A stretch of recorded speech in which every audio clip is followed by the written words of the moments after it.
The shores of Belmont Beach in Indianapolis tell a story. This was the early 1930s and segregation was legal.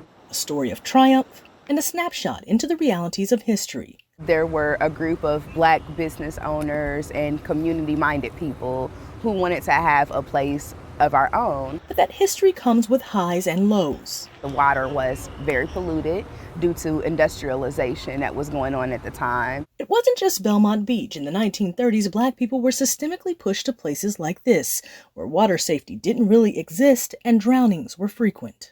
Like a pebble tossed into a lake, experts say there was a ripple effect. Today, 64% of African American children have low or no swimming ability, compared to 40% of white children. If your parents don't swim, or the grown-up at home doesn't swim, or the caretaker at home doesn't swim, then the chances are you're not going to swim. Dr. Tiffany Monique Quash is a swim coach and research methodologist at American University and says attempts to desegregate swimming often turn violent.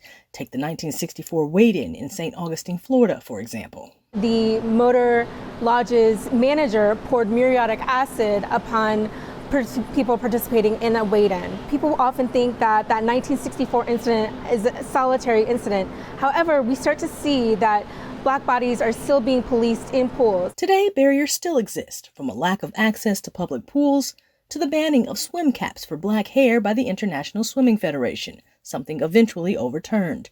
There are also generational myths, like the notion that Black people have a different body density or an inability to float.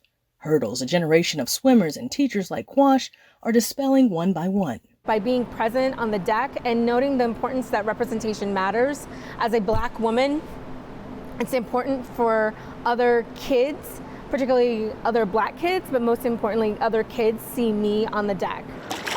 Back at Belmont Beach. This is a space for Black joy first, and we don't get to celebrate us enough.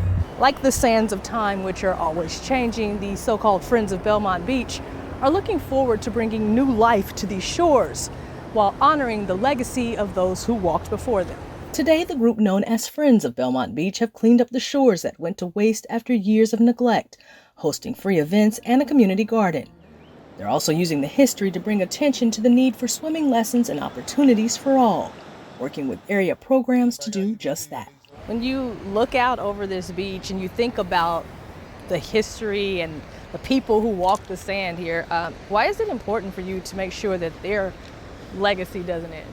There's no way I could be out here doing this right now if they hadn't have done what they did back then. So yeah, it's imperative to keep their stories alive. Amber Strong, Scripps News, Indianapolis.